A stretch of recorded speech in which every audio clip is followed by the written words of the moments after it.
أشهد أن محمد رسول الله۔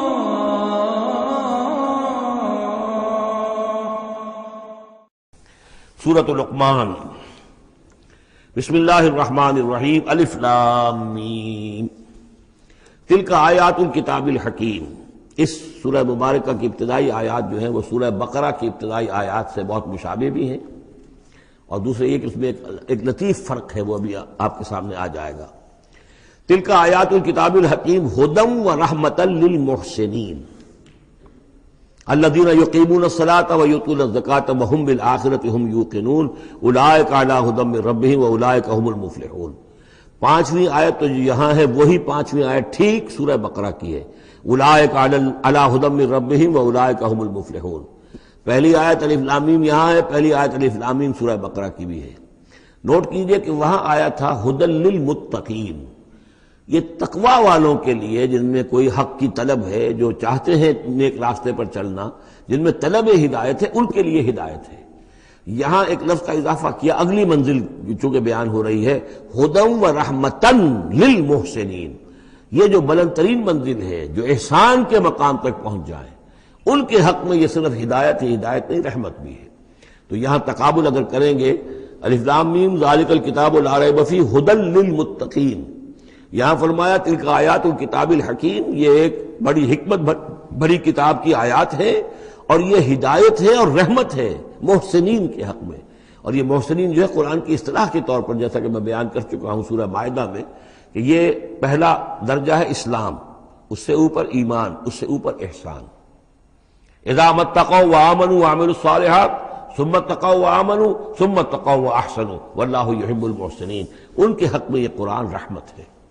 الذین، اب ان کی یہ اوصاف ہیں جو نماز قائم رکھتے ہیں، ویؤتون الزکاۃ، وہاں ہے ومما رزقناہم ینفقون، یہاں باقاعدہ لفظ زکوٰۃ آ گیا، وہ زکوٰۃ دیتے رہتے ہیں، یا یہ کہ اپنے تزکیے کے لیے مسلسل کوشاں رہتے ہیں۔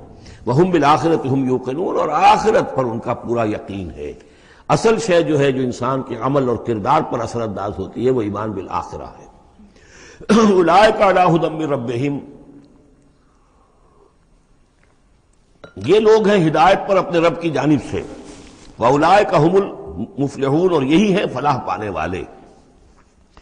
ومن الناس من یشتری لہو الحدیث لیضل عن سبیل اللہ بغیر علم، لوگوں میں سے کچھ ایسے بھی ہیں کہ جو کھیل کی باتیں خریدتے ہیں، کھیل کود، اور تاکہ لوگوں کی توجہ ادھر ہو جائے۔ اور یہ باقاعدہ کیا ہے نضر بن حارث جو رؤسائے قریش میں سے تھا، اور اس شخص کا معاملہ یہ تھا کہ یہ حضور کے شدید ترین مخالفین میں سے تھا۔ اس نے یہ کیا کہ یہ لوگ جو ہیں، چونکہ عربوں کے اندر ذوق تو تھا، ان کے ہاں اچھے شاعروں کی بڑی قدر تھی، خطبہ ادب جو ہے، فصاحت و بلاغت جو ہے اس سے ان کو دلچسپی تھی، قرآن مجید کی فصاحت اور بلاغت انہیں اپنی طرف کھینچتی تھی۔ وہ چاہتے تھے کہ یہ لوگ سنیں ہی نہ، تو وہ کہیں سے شام گیا اور وہاں سے کوئی گانا گانے والی ایک لونڈی لے آیا جو بہت اچھا گانا گاتی تھی، اور اس کی محفلیں اس نے منعقد کرانی شروع کر دی تاکہ لوگ آئیں یہاں پر اور یہ اس میں مگن رہیں، اور رات کا وقت وہاں لگائیں تو دن میں سوئیں۔ بہرحال کسی طریقے سے ان کی توجہات جو ہے اس کو محمد کی طرف سے ہٹا کر صلی اللہ علیہ وسلم تو ان چیزوں میں لگا دیا جائے۔ اور یہ اچھی طرح سمجھ لیجئے کہ اس وقت دنیا میں یہ کھیلوں کا معاملہ، سپورٹس کا، گیمز کا معاملہ، اور پورے ذرائع ابلاغ کے اوپر معلوم ہوتا ہے چھائی ہوئی شے یہ ہے۔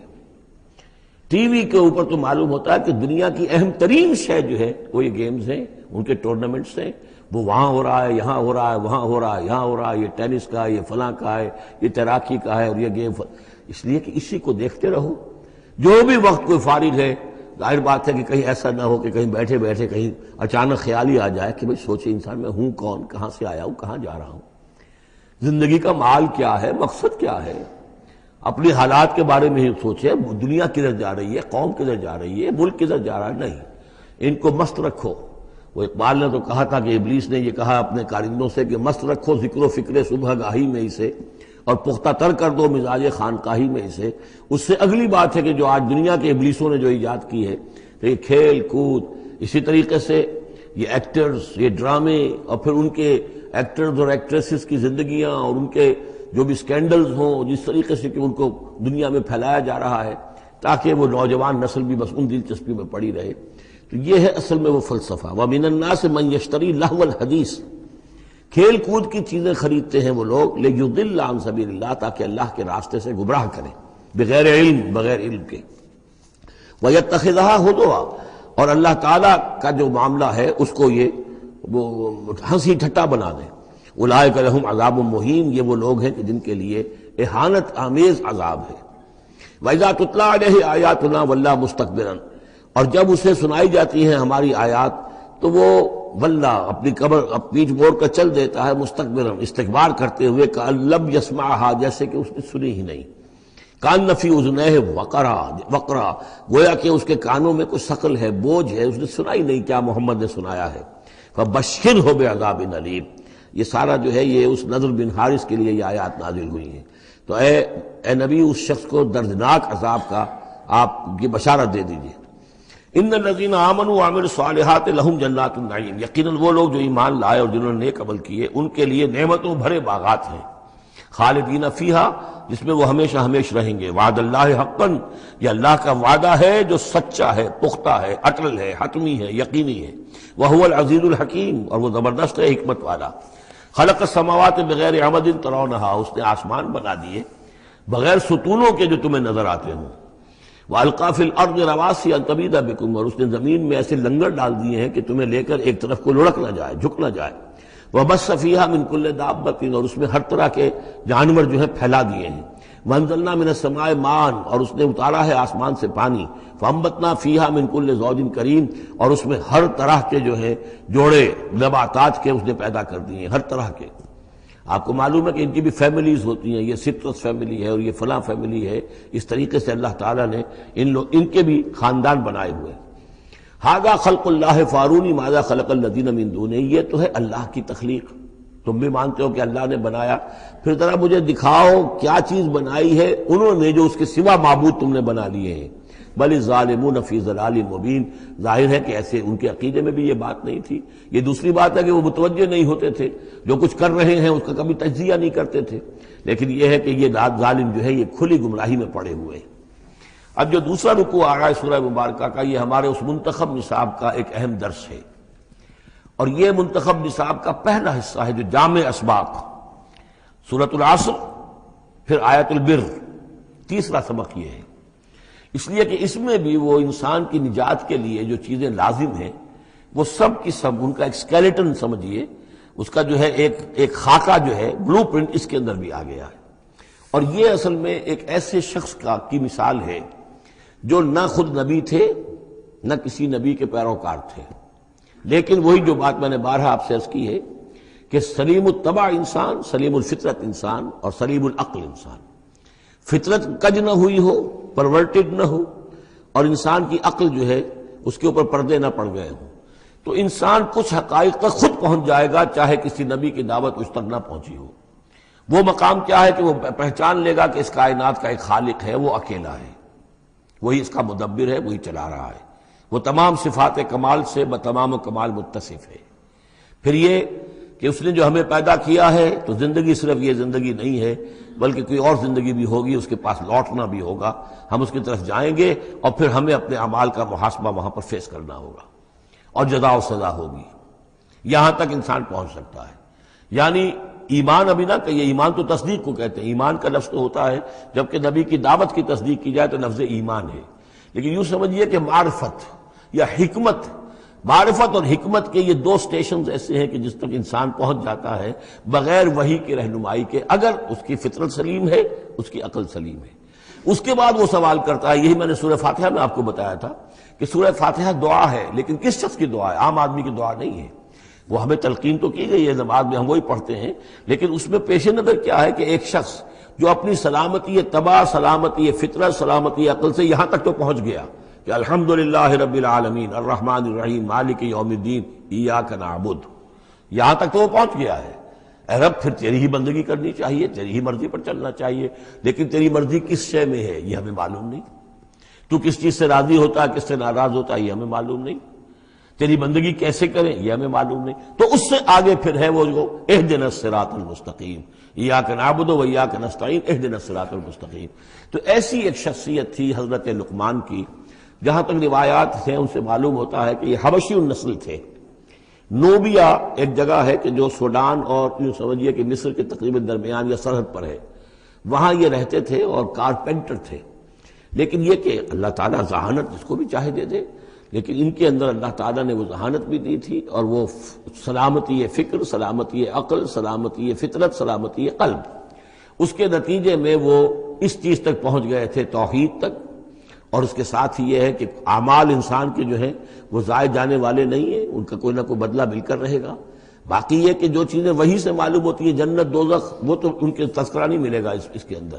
جو چیزیں، اور کسی رسول کا تذکرہ بھی نہیں ملے گا، اس لیے کہ وہ کسی رسول کے امتی ہوتے تو تذکرہ کرتے. یہاں انہوں نے جو اپنی ایک حکیم اور دانا انسان نے اپنے ساری عمر کے سوچ کا جو لب لباب ہے، خلاصہ ہے، حاصل ہے، وہ اپنے بیٹے کو اپنے انتقال کے وقت وصیت کی شکل میں منتقل کیا ہے. اور اس کو اللہ تعالیٰ نے قرآن میں نقل کر دیا. چونکہ ان کے اقوال کوٹ کیے جاتے تھے، جیسے ہم کوئی تقریر کرتے ہیں تو کبھی علامہ اقبال کا حوالہ دیتے ہیں، ان کا شعر کوٹ کر دیتے ہیں، کبھی کسی اور کا. تو یہ بھی اصل میں عرب میں خطباء اور شعراء جانتے تھے کہ یہ لقمان جو ہیں یہ بہت ہی حکیم اور دانا انسان تھے، اور ان کے اقوال جو ہیں کوٹ کیے جاتے تھے اشعار میں بھی اور خطبات میں بھی. تو اللہ نے بتایا کہ دیکھو یہ لقمان بھی جو اپنی سلامتی طبع اور سلامتی فکر کی وجہ سے جہاں تک پہنچا، وہ وہی اصول ہے کہ جن کی طرف محمد تمہیں دعوت دے رہے ہیں صلی اللہ علیہ وسلم. وَلَقَدْ آتَيْنَا لُقْمَانَ الْحِكْمَةَ، اور ہم نے لقمان کو دانائی عطا کی. دانائی کا نتیجہ کیا تھا؟ انشکر للہ، کہ شکر کرو اللہ کا. دانائی کا تقاضا، فطرت کی سلامتی کا تقاضا کیا ہے؟ جو بھی آپ کے ساتھ بھلائی کرے اس کے لیے ایک احسان مندی کے جذبات آپ میں پیدا ہونے چاہیے. اگر نہیں ہو رہا ہے تو فطرت جو ہے پرورٹڈ ہے، بس ہو گئی. جو بھی بھلائی کرے. اور عقل کا تقاضا کیا ہے کہ اصل جو ہے منعم اس کو پہچان لیا جائے، اور وہ اللہ ہے. تو نتیجہ کیا نکلے گا؟ وہ سلامتی طبع جمع سلامتی عقل، تو اللہ کو پہچان لیا جائے اور کہا جائے الحمدللہ، جہاں سے قرآن مجید شروع ہوتا ہے. انشکر للہ، کہ شکر کرو اللہ کا. ومن یشکر فانما یشکر لنفسہ، جو کوئی بھی شکر کرتا ہے تو وہ شکر کرتا ہے اپنے ہی بھلے کے لیے، اپنے ہی فائدے کے لیے. ومن کفر فان اللہ غنی حمید، اور جو کفران نعمت کرتا ہے، ناشکری کرتا ہے، تو اللہ تو غنی اور حمید ہے. وَإِذْ قَالَ لُقْمَانُ لِابْنِهِ، اب یہاں سے حضرت لقمان کی وہ نصیحتیں ہیں جو انہوں نے اپنے بیٹے کو کی ہیں. یہاں مذکور نہیں ہے، لیکن مراد یہی ہے کہ انتقال کے وقت، جیسے کہ کوئی شخص دولت مند ہے تو وہ اپنے انتقال کے وقت اپنے بیٹوں کو، یا اگر بیٹا ایک ہی ہے تو اسے بتائے گا کس سے لینا ہے، کس کو دینا ہے، کیا حساب کتاب ہے، کہاں کہاں میرے ایسٹس ہیں. کوئی دفینہ ہے تو بھی بتائے گا کہ میرا وہاں فلاں جگہ پر دولت دفن ہے. ایک حکیم انسان کے پاس اصل شے اس کی ساری عمر کے غور و فکر کا جو حاصل ہے کہ میں نے جو کچھ سوچا ہے، میں نے جو کچھ بھی حاصل کیا ہے اپنی فطرت سلیمہ اور عقل سلیم کی رہنمائی میں، وہ میں تمہیں منتقل کر رہا ہوں. وَإِذْ قَالَ لُقْمَانُ لِابْنِهِ وَهُوَ يَعِظُهُ، یاد کرو جب کہ کہا لقمان نے اپنے بیٹے سے اور وہ اسے نصیحت کر رہے تھے. یا بنی لا تشرک باللہ، نمبر 1 اللہ کے ساتھ شرک مت کیجو. ان الشرک لظلم عظیم، یقیناً شرک بہت بڑا ظلم ہے، بہت بڑا ظلم ہے، سب سے بڑی ناانصافی. عربی زبان میں ظلم کہتے ہیں وضع الشیء فی غیر محلہ، کسی شے کو ہٹا کر اس کے اصل مقام سے ہٹا کر کہیں اور رکھ دینا، یہ ظلم ہے. اللہ خالق ہے تنہا، باقی سب مخلوق ہے. اب آپ نے مخلوق میں سے کسی کو اللہ کے برابر کر دیا، یا اللہ کو کسی اعتبار سے گرا کر مخلوق کے سب میں لا کے کھڑا کر دیا، تو اس سے بڑا شرک، اس سے بڑی ظلم، اس سے بڑی ناانصافی، اس سے بڑا ظلم کوئی نہیں. وَإِذْ قَالَ لُقْمَانُ لِابْنِهِ وَهُوَ يَعِظُهُ يَا بُنَيَّ لَا تُشْرِكْ بِاللَّهِ إِنَّ الشِّرْكَ لَظُلْمٌ عَظِيمٌ. اور اس کے بعد فوراً ہی اللہ تعالیٰ نے اپنی طرف سے ایک بات ایڈ کی ہے. یہ چوتھا مقام آ گیا ہے کہ جہاں اللہ کے حق کے فوراً بعد والدین کا حق. ظاہر بات ہے کہ حضرت لقمان کو یہ بات یعنی مناسب نہیں معلوم ہوئی کہ وہ اپنا حق بھی بیان کریں، لہذا اس کی تکمیل کر دی اللہ تعالیٰ نے. وَوَصَّيْنَا الْإِنسَانَ بِوَالِدَيْهِ، اور ہم نے وصیت کی انسان کو اس کے والدین کے بارے میں، اور والدین میں سے بھی خاص طور پر والدہ، اس لیے کہ زیادہ مشقت وہ جھیلتی ہے، زیادہ تکلیفیں بچوں کی پرورش میں ماں کو برداشت کرنی پڑتی ہے.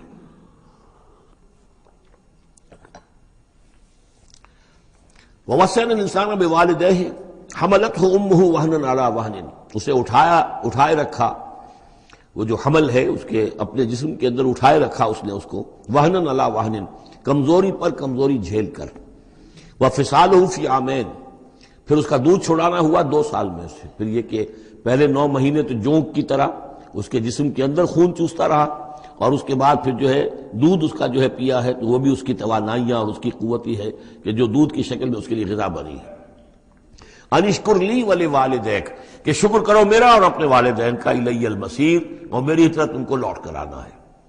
اب دیکھیے جیسے میں نے وہاں عرض کیا تھا کہ سورہ عنکبوت میں اور اس میں بڑی مناسبت ہے ان دو میں، وہ مضمون اب یہاں بھی آ رہا ہے کہ اگر یہ 2 حق ٹکرا جائیں، ایک حق اللہ کا ہے شرک نہ کیا جائے، ایک حق والدین کے ساتھ حسن سلوک ہے، اب یہ ٹکرا گئے، والدین کہہ رہے ہیں شرک کرو، اب کیا کریں؟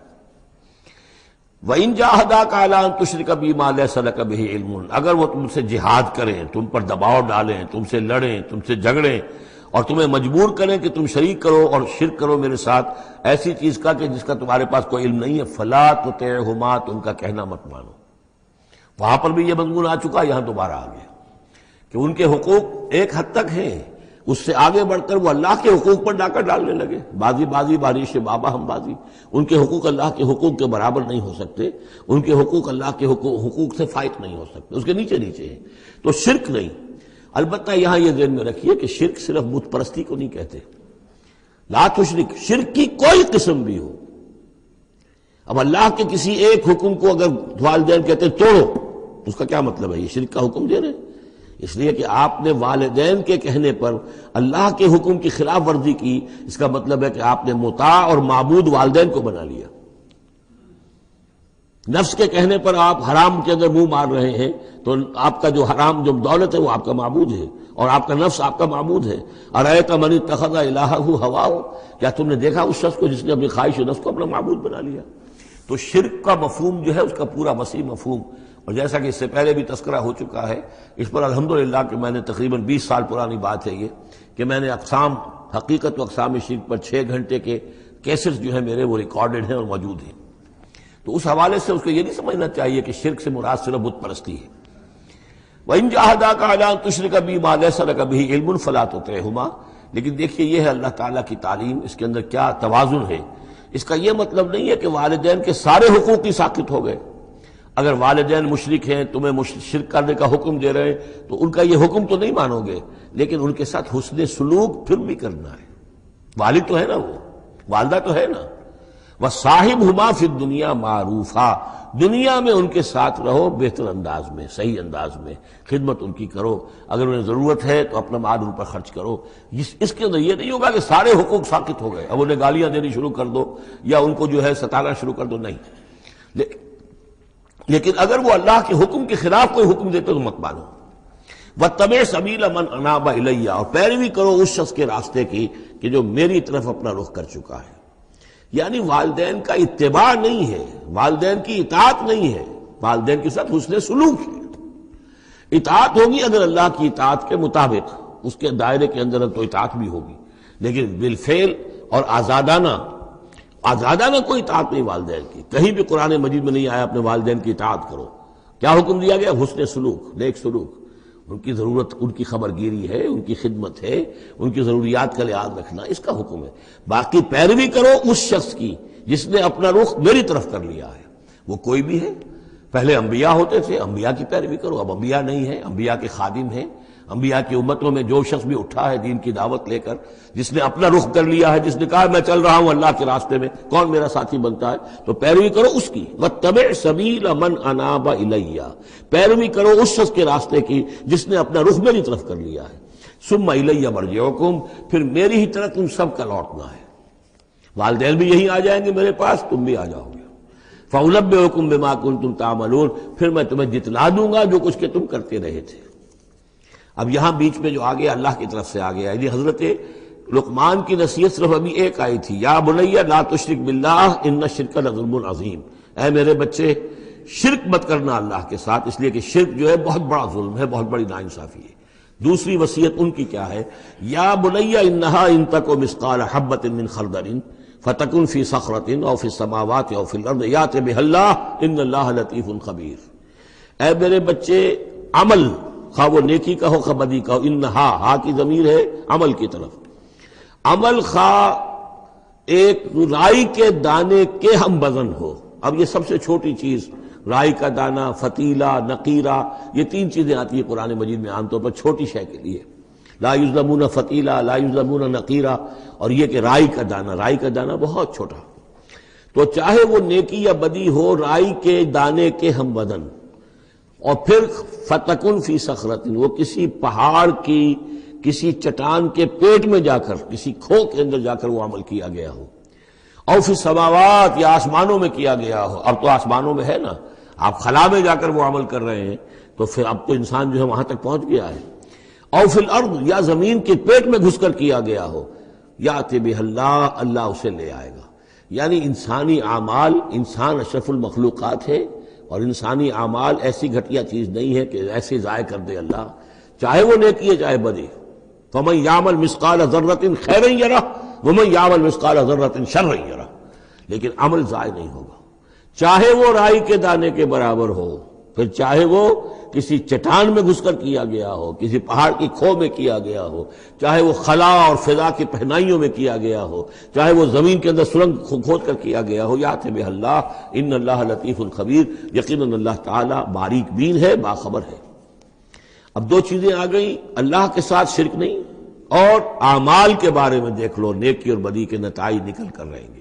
اس سے آگے باعث بعد الموت کا یہاں تذکرہ نہیں ہے، اس سے بعد جنت اور دوزخ کا، اس لیے کہ یہ چیزیں معلوم ہوتی ہیں پھر نبی کے بتانے سے۔ اصولی طور پر جو چیز حکمت سے انسان جہاں تک پہنچ سکتا ہے وہ دو ہے، ایک خالق اور اس کے ساتھ شرک نہ ہو، اور نمبر دو اس اعمال انسانی، ان کا ضرور بدلہ ملے گا۔ اب اس کے بعد تیسری بات، یا بنی اقم الصلاۃ، نماز قائم رکھو۔ یعنی جس اللہ کو تم نے پہچان لیا ہے، اب محض ایک مرتبہ پہچان لینا کافی نہیں ہوگا، اسے یاد رکھنا ضروری ہے، ورنہ شیطان تمہیں ورغلائے گا، تمہیں ادھر ادھر سے جو ہے تمہارا نفس تمہیں غلط راستے پر ڈال دے گا، جب تک کہ یہ ایمان باللہ مستحضر نہ رہے ذہن کے اندر۔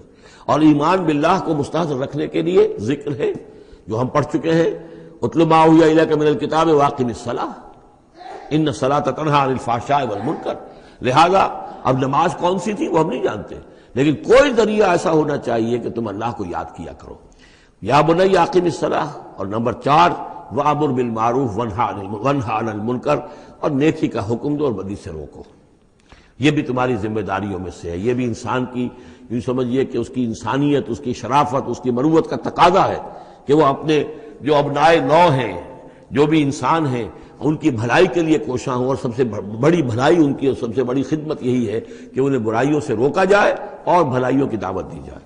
وَاصْبِرْ عَلَىٰ مَا أَصَابَكَ، اور یہ بھی جان لو کہ اگر یہ امر بالمعروف نہی عن المنکر کرو گے تو تکلیفیں آئیں گی، مصیبت آئیں گی۔ پسند تو کسی کو نہیں ہے کہ آپ اس پر تنقید کریں۔ اگر آپ کسی بچے کو بھی سڑک پر کھیل رہا ہو، گلی میں کھیل رہا ہو، اگر آپ اس سے کہہ دیں کہ بیٹے یہ کوئی کرکٹ کھیلنے کی جگہ نہیں ہے، کسی کی گاڑی کا شیشہ توڑو گے تم، تو آپ دیکھ لیجئے پھر کیا آپ کا وہ اس کو کیا جواب دے گا آپ کو۔ اسی لیے آپ بولتے ہی نہیں ہیں کہ اپنی عزت لے کر وہاں سے نکل جائیں۔ تو کسی کو بھی نصیحت پسند نہیں ہے، حق کڑوا ہے، لہذا اب اگر حق کہنا ہے اور نصیحت کرنی ہے تو پھر تیار رہو کہ وہ ممکن ہے تمہیں پلٹ کر گالی دے دے، وہ کہے کہ تم پہلے ذرا اپنے دامن کو دیکھو تمہارے کتنے دھبے ہیں۔ اب جو بھی ہو برداشت کرو، اور اگر کوئی بڑی بات ہے، اگر فرعون کے سامنے جا کر حق کہو گے تو وہ تو کہے گا کہ میں تمہیں جیل میں ڈالوں گا۔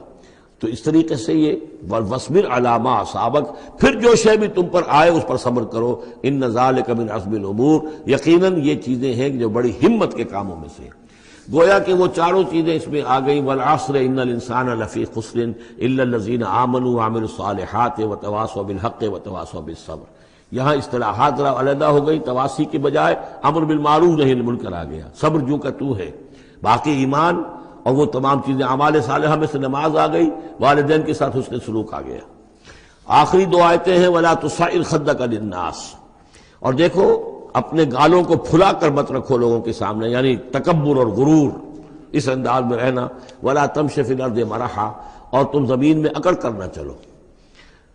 ان اللہ لا يحب كل مختال فخور، یقیناً اللہ تعالیٰ کو جو اکڑنے والے ہیں، اور یہ مختال بنا ہے خیل سے، خیل کہتے ہیں گھوڑے کو، گھوڑے کی چال میں ایک تمکنت ہوتی ہے، تو جب انسان بھی بڑی تمکنت کے ساتھ چلتا ہے تو وہ گویا کہ اختیال بن گیا۔ لا يحب كل مختال فخور، شیخی خورے، فخر کرنے والے، اکڑنے والے اللہ کو پسند نہیں ہے۔ یہ مضمون سورہ بنی اسرائیل میں بھی آ چکا ہے۔ وَلَا تَمْشِ فِي الْأَرْضِ مَرَحًا إِنَّكَ لَن تَخْرِقَ الْأَرْضَ وَلَن تَبْلُغَ الْجِبَالَ طُولًا، تم کتنا ہی پاؤں مار کر چلو ہماری زمین کو پھاڑ نہیں سکتے، اور کتنی گردن اکڑا لو، اونچے ہو جاؤ، سینہ تان لو اور اوپر ترا بھی چڑھا لو، لیکن یہ کہ تم پہاڑوں کی اونچائی تک نہیں پہنچ سکتے۔ آخری بات فرمائی وقصد فی مشیک، اپنی چال میں میانہ روی اختیار کرو۔ یہ میانہ روی ہر اعتبار سے، چال میں بھی، خرچ میں بھی، والذین اذا انفقوا لم یسرفوا ولم یقتروا وکان بین ذلک قواما، یہ ایک بچور شخصیت کا کہ اس کے اندر ہر اعتبار سے معلوم توازن ہو، انتہا پسندی کسی بھی اعتبار سے نہ ہو۔ وقصد فی مشیک واغضض من صوتک، اور اپنی آواز کو پست رکھو۔ اس کا مطلب کیا ہے کہ کہیں کوئی آرگومنٹ ہے کہ جھگڑا ہو گیا ہے تو آواز کو بلند کرنے کی کوشش نہ کرو، بات اپنی کرو۔ عام طور پر یہ ہوتا ہے کہ جب آدمی دیکھتا ہے کہ میری دلیل تو کمزور پڑ گئی تو پھر وہ اپنی آواز کی والیوم بڑھا کر کوشش کرتا ہے کہ کمپنسیٹ کرے کہ دلیل عقلی اعتبار سے تو کمزور ہے لیکن میری آواز جو ہے وہ اس کے اندر وزن پیدا کر دے۔ وَلَا وَغْضُضْ مِنْ صَوْتِكَ، اور دیکھو إِنَّ أَنْكَرَ الْأَصْوَاتِ لَصَوْتُ الْحَمِيرِ، آواز جو گدھے کی ہوتی ہے وہ ڈھیچو ڈھیچو جب کرتا ہے تو بلند تو وہ بہت ہوتی ہے لیکن کس قدر ناپسندیدہ آواز ہے، کتنی ناپسندیدہ آواز ہے۔ تو آواز کی بلندی کوئی حسن نہیں ہے، اصل تو یہ شے ہے کہ آپ جو بات کہیں وہ وزنی ہو، وہ دلیل کے ساتھ ہو، اور وہ آپ اپنی بات کو منوا سکیں اس کے حوالے سے۔ تو یہ ہے 8 آیات پر مشتمل جو رکوع ہے، یہ دوسرا رکوع سورہ مبارکہ کا، یہ ہمارے اس منتخب نصاب کا تیسرا سبق ہے۔ أَلَمْ تَرَوْا أَنَّ اللَّهَ سَخَّرَ لَكُم مَّا فِي السَّمَاوَاتِ وَمَا فِي الْأَرْضِ وَأَسْبَغَ عَلَيْكُمْ نِعَمَهُ ظَاهِرَةً وَبَاطِنَةً وَمِنَ النَّاسِ مَن يُجَادِلُ فِي اللَّهِ بِغَيْرِ عِلْمٍ وَلَا هُدًى وَلَا كِتَابٍ مُنِيرٍ صدق اللہ العظیم۔ کیا تم نے دیکھا نہیں کہ اللہ تعالیٰ نے تمہارے لیے مسخر کر دیا ہے جو کچھ کے آسمانوں میں ہے اور جو کچھ کے زمین میں ہے، یعنی یہ کہ آسمان کے اندر سورج ہے، چاند ہے، یہ سب تمہاری ضرورتیں بہم پہنچانے میں لگے ہوئے ہیں۔ سورج کی تمازت ہے جس سے تمہاری فصلیں پکتی ہیں، اسی سے ہواؤں کا نظام چل رہا ہے، بارشوں کا برسنا، تو یہ سارا معلوم ہوتا ہے کہ تمہارے لیے یہ سب بستر بچھایا ہے اللہ نے اور ساری تمہاری ضرورتیں پوری کی ہیں۔ وَأَسْبَغَ عَلَيْكُمْ نِعَمَهُ، اور اس نے تم پر اپنی ساری نعمتیں مکمل کر دی ہیں، پوری کر دی ہیں۔ ظاہرۃً و باطنۃً، یہ نعمتیں ظاہری بھی ہیں باطنی بھی ہیں، جو باہر سے نظر آتی ہیں دکھتی ہیں جن کو ہم استعمال کرتے ہیں، بہت سی نعمتیں وہ جن کا ہمیں احساس ہی نہیں ہے، ہمارے وجود کے اندر کیا کچھ اللہ تعالی نے ودیت کیا ہوا ہے اس کا ہمیں پوری طرح احساس بھی نہیں۔ وَمِنَ النَّاسِ مَن يُجَادِلُ فِي اللَّهِ بِغَيْرِ عِلْمٍ، یہ آیت آ چکی ہے سورہ حج میں۔ لوگوں میں سے کچھ ایسے بھی ہیں جو جھگڑتے ہیں اللہ کے معاملے میں یا اللہ کے بارے میں یا اللہ کے احکام کے بارے میں، اللہ کی آیات کے بارے میں، بغیر اس کے کہ بغیر علم کہ ان کے پاس کوئی علم ہو، ولا ہدن، نہ کوئی رہنمائی اور ہدایت ہے، ولا کتاب منیر، نہ کوئی روشن کتاب ہے۔ وَإِذَا قِيلَ لَهُمُ اتَّبِعُوا مَا أَنزَلَ اللَّهُ قَالُوا بَلْ نَتَّبِعُ مَا وَجَدْنَا عَلَيْهِ آبَاءَنَا، اور جب ان سے کہا جاتا ہے کہ پیروی کرو اس کی جو اللہ نے نازل فرمایا ہے، قرآن اتارا ہے، اس کی پیروی کرو، قالوا، وہ کہتے ہیں، بل نتبع ما وجدنا علیہ آباءنا، بلکہ ہم تو پیروی کریں گے اس کی کہ جس کو پر ہم نے پایا ہے اپنے آباء و اجداد کو۔ اور آج کل خاص طور پر یہ لوک ورثہ اور ہماری پرانی روایات، قومی روایات اور ہماری جو ہیں ہر علاقے کا ایک کلچر ہے، اس کلچر کو زندہ کیا جائے، کروڑ ہر روپیہ ان چیزوں میں صرف کیا جاتا ہے۔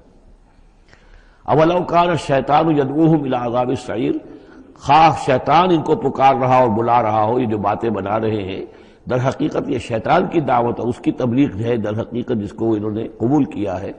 یدعوہم الی عذاب السعیر، اور وہ انہیں بلا رہا ہے اس جہنم کے عذاب کی طرف۔ وَمَن يُسْلِمْ وَجْهَهُ إِلَى اللَّهِ وَهُوَ مُحْسِنٌ، اور جس شخص نے اپنا چہرہ اللہ کے سامنے جھکا دیا، تابع فرمان کر دیا اپنے چہرے کو الی اللہ، اللہ کی جانب، وَهُوَ مُحْسِنٌ، اور وہ احسان کی روش اختیار کرے، فَقَدِ اسْتَمْسَكَ بِالْعُرْوَةِ الْوُثْقَىٰ، تو اس نے تو مضبوط تھام لیا ہے مضبوط کنڈے کو، اس کا ہاتھ پڑ گیا ہے۔ یہ سورہ بقرہ میں بھی یہ الفاظ آئے تھے آیت الکرسی کے فوراً بعد۔ فَمَن يَكْفُرْ بِالطَّاغُوتِ وَيُؤْمِن بِاللَّهِ فَقَدِ اسْتَمْسَكَ بِالْعُرْوَةِ الْوُثْقَىٰ وَإِلَى اللَّهِ عَاقِبَةُ الْأُمُورِ، اور تمام معاملات کا انجام آخر کار اللہ ہی کے ہاتھ میں ہے، اللہ ہی تک اس کو لوٹا دیا جائے گا۔ وَمَن كَفَرَ فَلَا يَحْزُنكَ كُفْرُهُ، اور اے نبی جو کفر کر رہا ہے تو آپ اس کے کفر اور کفر کے لیے جو وہ بھاگ دوڑ کر رہا ہے اس سے آپ پریشان نہ ہو، دلگیر نہ ہو۔ الینا مرجعہم، میری طرف ان سب کو لوٹنا ہے، فننبئہم بما عملوا، ہم انہیں اچھی طرح بتا دیں گے، جتلا دیں گے جو کچھ کہ انہوں نے کیا تھا۔ ان اللہ علیم بذات الصدور، یقیناً اللہ تعالیٰ تو جو کچھ سینوں میں چھپا ہوا ہے اس سے بھی واقف ہے۔ نمتعہم قلیلا، ہم انہیں ذرا تھوڑی دیر کے لیے ساز و سامان دے رہے ہیں، دنیا کے اندر یہ مزے لے لیں، مزے لوٹ لیں۔ ثم نضطرہم الی عذاب غلیظ، پھر ہم انہیں کشاں کشاں لے آئیں گے، کھینچ کر پکڑ کر لے آئیں گے اس عذاب کی طرف جو بہت گاڑھا ہے۔ وَلَئِن سَأَلْتَهُم مَّنْ خَلَقَ السَّمَاوَاتِ وَالْأَرْضَ لَيَقُولُنَّ اللَّهُ، اور جب اگر آپ ان سے پوچھیں کس نے پیدا کیا آسمان اور زمین تو وہ کہیں گے اللہ نے۔ قُلِ الْحَمْدُ لِلَّهِ، کہیے الحمدللہ، ساری حمد بھی پھر اسی کی ہے۔ بل اکثرهم لا يعلمون، لیکن یہ کہ ان کی اکثریت علم نہیں رکھتی۔ للہ ما فی السماوات والارض، آسمان اور زمین میں جو کچھ ہے وہ اللہ کے لیے ہے، اللہ ہی کا ہے، اللہ کی ملکیت ہے، یہ لام تملیک ہے، اللہ کی ملکیت ہے ہر وہ شے جو بھی کچھ ہے آسمانوں میں اور زمین میں۔ ان اللہ هو الغنی الحمید، یقیناً وہ غنی ہے، اسے کوئی احتیاج نہیں، اور حمید ہے، بڑی خوبیوں والا ہے، اپنی ذات میں ستودہ صفات ہے۔ وَلَوْ أَنَّ مَا فِي الْأَرْضِ مِنْ شَجَرَةٍ أَقْلَامٌ، اور اگر جتنے بھی زمین میں درخت ہیں وہ قلم بن جائیں، والبحر، اور سمندر جو ہے وہ سیاہی بن جائے، جیسے میں یہ مضمون سورہ کہف میں بھی آ چکا ہے۔ قُلْ لَوْ كَانَ الْبَحْرُ مِدَادًا لِكَلِمَاتِ رَبِّي وَلَنَفِدَ الْبَحْرُ قَبْلَ أَن تَنفَدَ كَلِمَاتُ رَبِّي وَلَوْ جِئْنَا بِمِثْلِهِ مَدَدًا، اگر پورا سمندر جو ہے میرے رب کے کلمات کو لکھنے کے لیے سیاہی بن جائے تو وہ سیاہی سمندر ختم ہو جائے گا، لیکن یہ کہ میرے رب کی کلمات ختم نہیں ہوں گے، چاہے اتنا ہی سمندر اور لے آیا جائے۔ وہی مضمون یہاں بھی آ رہا ہے، اور یہ بات نوٹ کی ہے، میں نے کئی مرتبہ آپ کو بتائی ہے کہ اہم مضامین قرآن مجید میں کم سے کم دو جگہ ضرور ملتے ہیں۔ وَلَوْ، اب وہاں پر صرف سیاہی کا تذکرہ تھا، یہاں سیاہی کے ساتھ قلم۔ وَلَوْ أَنَّ مَا فِي الْأَرْضِ مِنْ شَجَرَةٍ أَقْلَامٌ، اگر جتنے بھی درخت زمین میں ہیں وہ سب کے سب قلم بن جائیں۔ وَالْبَحْرُ، اور سیاہی جو ہے یہاں پہ اب محظوظ سمجھیے مدادن، اور بحر جو ہے سمندر جو ہے وہ سیاہی کی شکل اختیار کر لے۔ یمدہ من بعدہ سبعۃ ابحر، اور اس سیاہی کو پھر مزید پھیلائے اور بڑھائے 7 سمندر اور اس کے اندر جو ہے ڈال دیے جائیں۔ ما نفدت کلمات اللہ، اللہ تعالیٰ کی کلمات ختم نہیں ہوں گے۔ اور یہ میں عرض کر چکا ہوں، اس سے مراد کیا ہے کہ ہر شے جو اس کائنات میں ہے اللہ تعالیٰ کے کلمہ کن کا ظہور ہے، تو گویا کہ یہ تمام مخلوقات جو ہے کلمات اللہ ہے۔ اس اعتبار سے ظاہر بات ہے کہ احصاء کرنا ممکن ہی نہیں، اور آج کچھ نہ کچھ ہمیں اندازہ ہے کہ یہ کائنات کتنی وسیع و عریض ہے۔ ابھی تک بڑی سے بڑی ٹیلیسکوپس ایجاد کرنے کے باوجود trillions and trillions and trillions of light years تک تو ہم نے دیکھ لیا ہے، لیکن کائنات کا سرا ابھی ہمیں نظر نہیں آیا کہ یہ شروع کہاں ہوتی ہے، ختم کہاں ہوتی ہے۔ تو اس سے اندازہ کریں اللہ تعالیٰ کی خلاقی کا اور اس کی مخلوقات کتنی ہیں۔ تو وہ جتنے بھی کلمات کن ہیں، اگر ان کو لکھنے کے لیے تمام جو ہے زمین کے درخت وہ قلم بن جائیں، اور تمام سمندر جو ہیں وہ سیاہی بن جائیں، اور 7 سمندر اور بھی اس میں ایڈ کر دیے جائیں، تب بھی یہ کہ اللہ کے کلمات ختم نہیں ہوں گے۔ ان اللہ عزیز الحکیم، یقیناً اللہ تعالیٰ زبردست ہے، حکمت والا۔ اب ادھر تو اس میں تو اللہ تعالیٰ کی تخلیق کی وسعت اور عظمت کا تذکرہ ہو گیا۔ اب اس کا جو اس کے انتظام کا معاملہ، اس کی تدبیر جو ہے، اس میں کس قدر یسر ہے، کتنی آسانی ہے، کتنی سہولت ہے اس کے لیے۔ یعنی اس کائنات کو، جیسے کہ سورہ بقرہ میں آیت الکرسی میں بھی آیا تھا، وَلَا يَئُودُهُ حِفْظُهُمَا، یہ آسمانوں اور زمین کی حفاظت اس پر کوئی بھاری نہیں ہے، مشکل نہیں ہے، اس کو جو ہے اس کے تھامنے میں، اس کے چلانے میں کوئی اس کے لیے یہ کام بوجھل نہیں ہے، وزنی نہیں ہے۔ وَلَا يَئُودُهُ حِفْظُهُمَا وَهُوَ الْعَلِيُّ الْعَظِيمُ، تو اسی کو یہاں فرمایا مَا خَلْقُكُمْ وَلَا بَعْثُكُمْ إِلَّا كَنَفْسٍ وَاحِدَةٍ، تم سب کو پیدا کرنا اور تم سب کو دوبارہ پیدا کر لینا اللہ تعالیٰ کے لیے ایسے ہی جیسے ایک نفس کا پیدا کر دینا، اللہ کے لیے یہ اتنا یسیر ہے۔ ان اللہ سمیع بصیر، یقیناً اللہ تعالیٰ سمیع ہے اور بصیر ہے۔ تو گویا کہ ایک ہے اللہ کی تخلیق کی وسعت و عظمت، وہ تو کلمات الہی، اور ایک ہے اللہ تعالیٰ پر یہ کتنا ہلکا ہے، اہون علیہ، یہ اس کے لیے بہت آسان ہے، یسر اور سہولت اللہ تعالیٰ اس کے انتظام کو اور اس کو جو لے کر چل رہا ہے وہ اس پر بھاری نہیں۔ الم تر ان اللہ یولج اللیل فی النہار، کیا تم دیکھتے نہیں کہ اللہ تعالیٰ رات کو پرو لاتا ہے دن میں، ویولج النہار فی اللیل، اور دن کو پرو لاتا ہے رات میں۔ اب یہ ایک تو اس کا مفہوم یہ ہو سکتا ہے کہ جیسے ایک ڈوری ہے، اور اس ڈوری کے اندر اگر آپ نے دانے ڈالے ہوئے تسبیح میں، ایک سیاہ ہے ایک سفید ہے، ایک سیاہ ایک سفید ہے، تو سیاہ کے بعد سفید، سفید کے بعد سیاہ، یہ تو آتا چلا جائے گا۔ ایک یہ ہے کہ کبھی دن بڑھتا ہے اور رات گھٹتی ہے، گویا کہ دن جو ہے رات میں داخل ہو رہا ہے، کبھی رات بڑھنے لگتی ہے، دن گھٹنے لگتا ہے، گویا کہ دن جو ہے وہ رات کو انکروچ کر رہا ہے، رات کے حصے کو گویا کہ اس نے قبضے میں لے لیا ہے۔ تو اس طریقے سے اللہ تعالیٰ پھرو دیتا ہے رات کو دن میں، دن کو رات میں۔ وَسَخَّرَ الشَّمْسَ وَالْقَمَرَ، اور اس نے مسخر کر دیا ہے سورج کو اور چاند کو۔ كُلٌّ يَجْرِي إِلَىٰ أَجَلٍ مُّسَمًّى، یہ سب کے سب چل رہے ہیں ایک وقت معین تک کے لیے۔ وَأَنَّ اللَّهَ بِمَا تَعْمَلُونَ خَبِيرٌ، اور یقیناً اللہ تعالیٰ جو کچھ کہ تم کر رہے اس سے باخبر ہے۔ ذَلِكَ بِأَنَّ اللَّهَ هُوَ الْحَقُّ، یہ اس لیے کہ اللہ حق ہے۔ وَأَنَّ مَا يَدْعُونَ مِن دُونِهِ الْبَاطِلُ، اور یہ کہ جس کو یہ پکار رہے ہیں اللہ کے سوا وہ سب باطل ہیں، ان کی کوئی حقیقت ہی نہیں۔ باطل اس کو کہتے ہیں جو نظر تو آئے ہو نہ، کوئی حقیقت اس کی نہ ہو، جیسے شراب، پانی نظر آتا ہے لیکن پانی ہے نہیں۔ وَأَنَّ اللَّهَ هُوَ الْعَلِيُّ الْكَبِيرُ، اور یقیناً اللہ تعالیٰ ہی ہے سب سے بلند و بالا اور سب سے بڑا اور عظمت والا۔ أَلَمْ تَرَ أَنَّ الْفُلْكَ تَجْرِي فِي الْبَحْرِ بِنِعْمَتِ اللَّهِ لِيُرِيَكُم مِّنْ آيَاتِهِ، کیا تم دیکھتے نہیں کہ کشتیاں چلتی ہیں سمندر میں یا دریا میں اللہ کی نعمتوں کو لے کر؟ ظاہر بات ہے ٹرانسپورٹ جو ہوتی تھی پہلے بہت بڑی، وہ سمندروں میں کشتیوں سے، دریاؤں میں بھی۔ لِيُرِيَكُم مِّنْ آيَاتِهِ، تاکہ وہ تمہیں دکھائے اپنی آیات میں سے۔ إِنَّ فِي ذَلِكَ لَآيَاتٍ لِكُلِّ صَبَّارٍ شَكُورٍ، یقیناً اس میں آیات ہیں، لیکن کس کے لیے؟ ان سب لوگوں کے لیے جو صبر کرنے والے ہیں، شکر کرنے والے ہیں۔ صبار یہ بھی مبالغے کا صیغہ ہے، فعال کے وزن پر، بہت صبر کرنے والا۔ شکور فعول کے وزن پر ہے، بہت زیادہ شکر کرنے والا۔ وَإِذَا غَشِيَهُم مَّوْجٌ كَالظُّلَلِ، اور جب یہ کبھی سمندر میں ہوتے ہیں اور ان کے اوپر ایک موج چڑھتی ہے اور ڈھانپ لیتی ہے انہیں جیسے کہ بادل ہو، ایسی موج آ رہی ہے کہ گویا کہ وہ تمہارے اوپر سے گزر جائے گی۔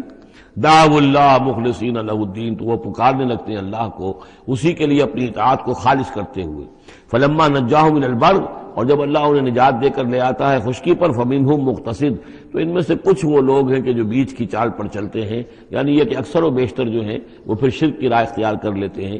وما یجحد بآیاتنا الا کل ختار کفور، اور ہماری آیات کا انکار نہیں کرتے مگر وہی جو قول کے جھوٹے ہیں اور ناشکرے ہیں۔ یا ایھا الناس اتقوا ربکم واخشوا یوما، اے لوگوں اپنے رب کا تقوی اختیار کرو اور ڈرو اس دن سے، لا یجزی والد عن ولدہ، جس دن کوئی والد اپنے بیٹے سے کسی شے کو دور نہیں کر سکے گا، بچا نہیں سکے گا کسی بھی چیز سے، ولا مولود هو جاز عن والدہ شیئا، اور نہ ہی بیٹا جو ہے وہ اپنے باپ سے کوئی شے دور کر سکے گا، کوئی کسی کے کام نہیں آئے گا، نہ باپ بیٹے کے نہ بیٹا باپ کے، تو باقی سارے رشتے جو ہیں وہ تو اس کے بعد ثانوی ہیں۔ ان وعد اللہ حق، یہاں وہ آیت بھی یاد آ گئی ہوگی آپ کو، یا بنی اسرائیل اذکروا نعمتی التی انعمت علیکم انی فضلتکم علی العالمین واتقوا یوما لا تجزی نفس عن نفس شیئا ولا یقبل منها شفاعۃ ولا یؤخذ منها عدل ولا هم ينصرون۔ یا ایھا الناس اتقوا ربکم واخشوا یوما لا یجزی والد عن ولدہ ولا مولود هو جاز عن والدہ شیئا ان وعد اللہ حق، اللہ کا وعدہ سچا ہے، شدنی ہے، اٹل ہے، ہو کر رہے گا، قیامت آ کر رہے گی، جزا و سزا ہو کر رہے گی۔ فلا تغرنکم الحیات الدنیا، تو دیکھو تمہیں نہ دھوکے میں ڈال دے یہ دنیا کی زندگی، تم اسی کے اوپر ریجھ جاؤ، اسی میں مگن ہو جاؤ، اسی میں گم ہو جاؤ، تو گویا کہ یہ تمہارے لیے پھر دھوکے کی ٹٹی بن گئی کہ اصل زندگی سے تمہیں جو ہے ذہناً جو ہے اس نے غافل کر دیا۔ ولا یغرنکم باللہ الغرور، اور دیکھنا وہ دھوکے باز تمہیں اللہ تعالیٰ کی شان غفاری کے حوالے سے دھوکہ نہ دے۔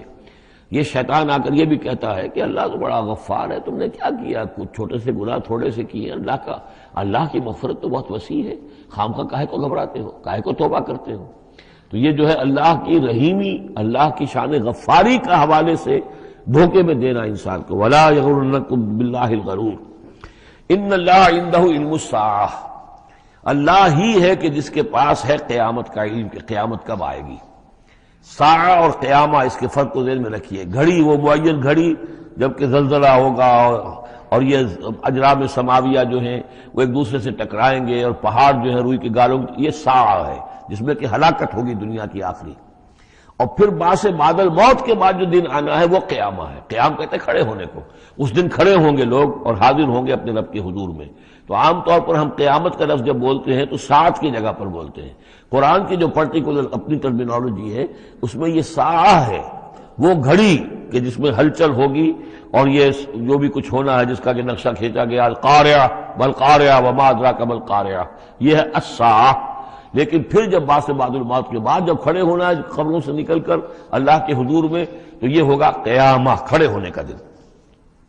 ان اللہ عنده علم الساعہ، وہ ساعت کب آئے گی اس کا علم صرف اللہ کے پاس ہے۔ وَيُنَزِّلُ الْغَيْثَ، وہی بارش برساتا ہے۔ وَيَعْلَمُ مَا فِي الْأَرْحَامِ، وہ جانتا ہے جو کچھ کے رحموں میں ہے، ماں کے پیٹ میں کیا ہے وہ جانتا ہے۔ وَمَا تَدْرِي نَفْسٌ، اور کوئی جان نہیں جانتی ماذا تکسب غدا، کہ کل وہ کیا کمائی کرے گی۔ وَمَا تَدْرِي نَفْسٌ، اور کوئی جان نہیں جانتی بِأَيِّ أَرْضٍ تَمُوتُ، کہ کس زمین میں اس کی موت واقع ہوگی۔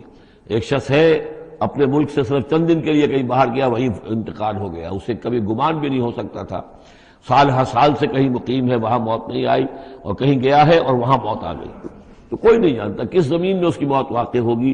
ان اللہ علیم الخبیر، یقیناً اللہ تعالیٰ علیم اور خبیر ہے۔ یہ جو 5 چیزیں یہاں گنوائی گئی ہیں، اس میں آج کل بڑا اشکال ہے، اور لوگ کہتے ہیں کہ یہ آپ پتہ چل جاتا ہے کہ ماں کے رحم میں جو ہے، ماں کے پیٹ میں بیٹا ہے یا بیٹی ہے۔ اس کے 2 اعتبار سے اس کو سمجھ لیجئے۔ اس آیت میں 5 چیزوں کا ذکر ہے۔ پہلی چیز میں حصر کا اسلوب ہے کہ یہ چیز صرف اللہ کو معلوم ہے، اگرچہ یہاں یہ نہیں لکھا ہوا ہے کہ اللہ کے سوا کوئی نہیں جانتا، پھر بھی چونکہ حصر کا اسلوب ہے، ان اللہ عنده علم الساعہ، یقیناً اللہ ہی ہے جس کے پاس ہے قیامت کا علم، ساعت کا علم۔ اس میں بھی گویا کہ نفی ہو گئی کہ کوئی اور نہیں جانتا۔ 2 آخری چیزوں میں بھی نفی ہے، وما تدری نفس ماذا تکسب غدا، کوئی نہیں جانتا کہ کل وہ کیا کمائے گا، اس میں بھی کیٹیگوریکل نفی ہے اس کی۔ وما تدری نفس بأی ارض تموت، یہ بھی پھر کیٹیگوریکل نفی ہے کہ نہیں کوئی جانتا، کوئی جان نہیں جانتی کہ کہاں اس کی موت واقع ہوگی۔ لیکن 2 چیزیں جو ہے کیٹیگوریکل ڈینائل نہیں ہے۔ وَيُنَزِّلُ الْغَيْثَ، اللہ بارش برساتا ہے، یہ کہاں لکھا؟ نہ یہاں اس حصر کا اسلوب ہے، نہ یہ لکھا ہے کہ یہ کام جو ہے صرف اللہ کرتا ہے۔ اسی طرح یعلم ما فی الارحام، اللہ جانتا ہے جو کچھ کے رحموں میں ہے، اب یہ جو نہیں لکھا کہ کوئی اور نہیں جانتا۔ اس اعتبار سے قرآن مجید کے الفاظ جو ہیں ان کے اوپر تو اعتراض وارد ہو ہی نہیں سکتا۔ البتہ اعتراض اگر کچھ وارد ہوتا تو ایک حدیث پر ہوتا ہے۔ حدیث میں یہ آیا ہے کہ حضرت جبرائیل نے جب پوچھا تھا کہ مجھے قیامت کے بارے میں بتائیے، تو اس میں سے ایک روایت میں یہ الفاظ آئے ہیں کہ فی 5 لا یعلمہن الا اللہ، یہ قیامت کا علم جو ہے یہ تو ان 5 چیزوں میں سے ہے جنہیں اللہ کے سوا کوئی نہیں جانتا، اور وہاں حضور نے یہ ساری چیزیں گنوائی ہیں۔ اس کا جو ہے جواب وہ یہ ہے کہ رحم میں کیا ہے اس کا صرف ایک پہلو ہمیں معلوم ہوا ہے کہ وہ بیٹا یا بیٹی ہے، باقی جو کچھ ہے اس کے نہ معلوم کتنے پہلو ہیں، کتنا ذہین ہے، کس قدر فطین ہے، اس کے اندر کیا اوصاف ہیں، اس میں کیا صلاحیتیں ہیں، شقی ہے یا سعید ہے، نیکوکار ہوگا بدکار ہوگا، کیا پتہ ہے، یا ہوگا یا ہوگی۔ تو اس سے یہ کہ اس کی جو حدیث کا بھی معاملہ ہے اس کی بھی جو ہے اس کی توجیہ موجود ہے، اس پہ کسی گھبرانے کی ضرورت نہیں ہے۔ ان اللہ علیم الخبیر، یقیناً اللہ تعالی علیم اور خبیر ہے۔